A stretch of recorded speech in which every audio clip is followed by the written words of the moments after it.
Alright guys, now this gas station, the Fesco on Mandela Highway, this is the busiest gas station in Jamaica. It was recently built, and as you can see, it's also one of the largest gas stations in Jamaica. Now, Mandela Highway is the busiest road in Jamaica, and so it's only natural that this gas station is going to be the busiest gas station in Jamaica. So when it was built, you can see they built a massive gas station. Now this building here has a food court in it, but it's also going to have a tasty patio location in it. I don't think the patio section is open yet.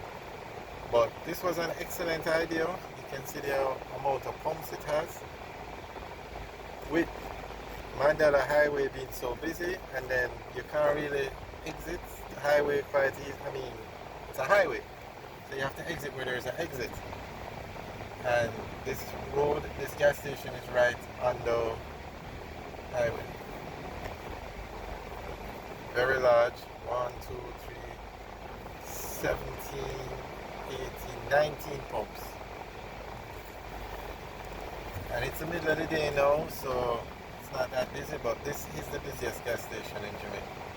And another reason why it's the busiest is because of the gas price. Now I'm going to give you an example. We use ultra low sulfur, we're in an SUV. They sell it here for $230 a litre. In Kingston, the gas is sold for an average of $250 a litre. There are places in Jamaica, in Kingston, where I've seen low sulfur for $270 a litre. Market, the price changes probably every week. But that's just an example to show you this gas station is much cheaper than a gas station in Kingston. So persons have to use this road. There's no two ways about it. So you might as well just wait and buy gas at this station because it's cheaper. It's not the cheapest now, but it's cheaper. And it's, in a way, it's convenient. So why not? Alright, so that was the busiest gas station in Jamaica, and it could possibly be the largest gas station in Jamaica as well. I'm going to double check it. If anybody knows if any gas station is larger, you can leave a comment in the section below, but that is the busiest gas station. Alright, now you can see Mandela Highway, 6 lanes. This part was recently renovated. Excellent road.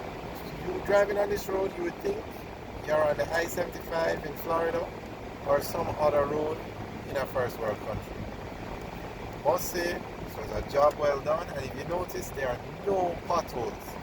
So people always ask, why some roads in Jamaica after a year or two, the road full of potholes? Well, this one doesn't have any potholes. And this road has been renovated a few years now. Okay, in the left lane, where that car that's speeding like on a racetrack is going, that's the entrance to the east-west leg of Highway 2000 or the PJ Patterson Highway. Now that will take you onto the south coast of Jamaica, and you can use that highway and it takes you to Old Harbour, Maypen, and it's been expanded now, so eventually you'll be able to go to Mandeville. It's a toll road, and it's a very nice road. I think it was built by China Harbour Engineering, the Chinese company, and they build most of the highways in Jamaica. But I think the north-south highway that takes you to Ocherios was built by a French company. But ever since the Chinese started to build these highways in Jamaica, they practically exclusively build the highways now.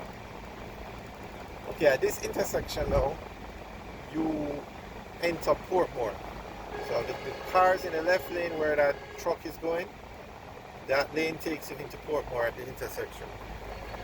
Now Portmore has one of the largest communities outside of Kingston.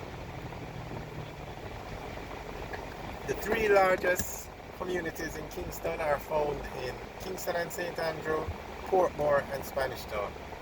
And another reason why Mandela Highway is so busy is because it connects all three of these communities or areas or parishes. This road, Mandela Highway, connects all three. It also connects you to the two main highways in Jamaica. So on the left, those cars turning left are going into the Portmore area. Now, the government is doing an excellent job in upgrading these intersections and the main roads in Kingston and St. Andrew. So this intersection, you turn left, you go onto a two-lane road. This intersection should be widened. There is clearly space on the left, you can see the bush. This turning lane, they should have two lanes turning basically.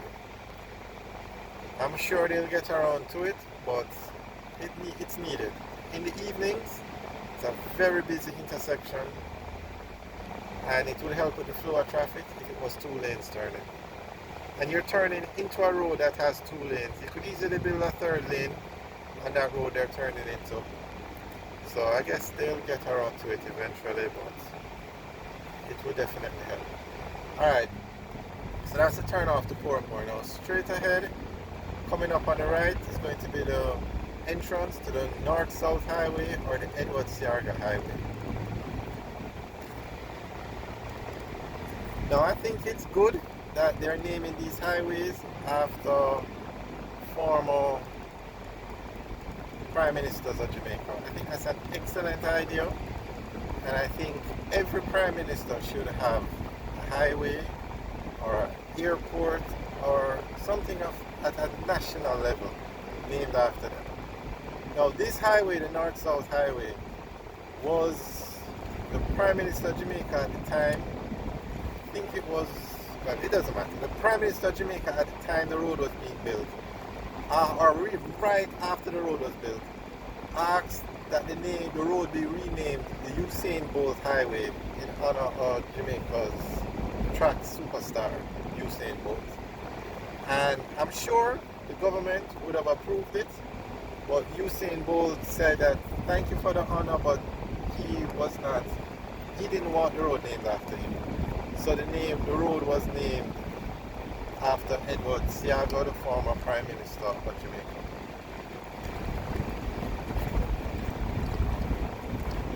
And since we're talking about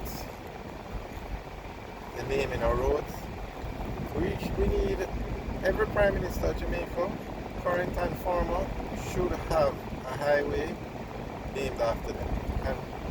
Or a major road. It's just a sign of tribute, or what do you say, appreciation for the work they've done. And this has nothing to do with politics. It should have a system where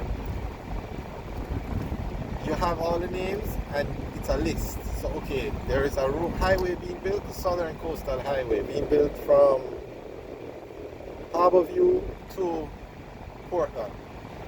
You should just go on the list and say, okay, the next name up is Portia Simpson Miller, so that highway will be named after her. It shouldn't have anything to do with politics or the area, because when the highway was to be renamed the Edward Siarga Highway, there was a big fuss, a lot of discussion about it. People were saying the highway should not be named after Edward Siarga because I don't remember the details, but I think he was not for the highway being built, or he didn't contribute to the highway being built. I'm not even sure if he was Prime Minister when the highway was being built. But there was some debate. But nonetheless, the highway was named after him, and I think that was an excellent idea or an excellent choice to name it after a Prime Minister. So that's why I'm saying we should have a list. So you make the list beforehand and it's known publicly. So now we have the Southern Coastal Highway being built. So we go to the list, the next name on the list, Portia Simpson Miller, so we name the highway after the former Prime Minister, Portia Simpson Miller. There is also a stretch of highway that's to be built from Negril to Mandeville. No problem. Go, next name on the list, name it after that Prime Minister. That's how I think they should do it. It would cause less controversy and more transparent. Okay, we're now in the Central Village area, and Central Village is a residential area right on the outskirts of Spanish Town. And we're still on Mandela Highway.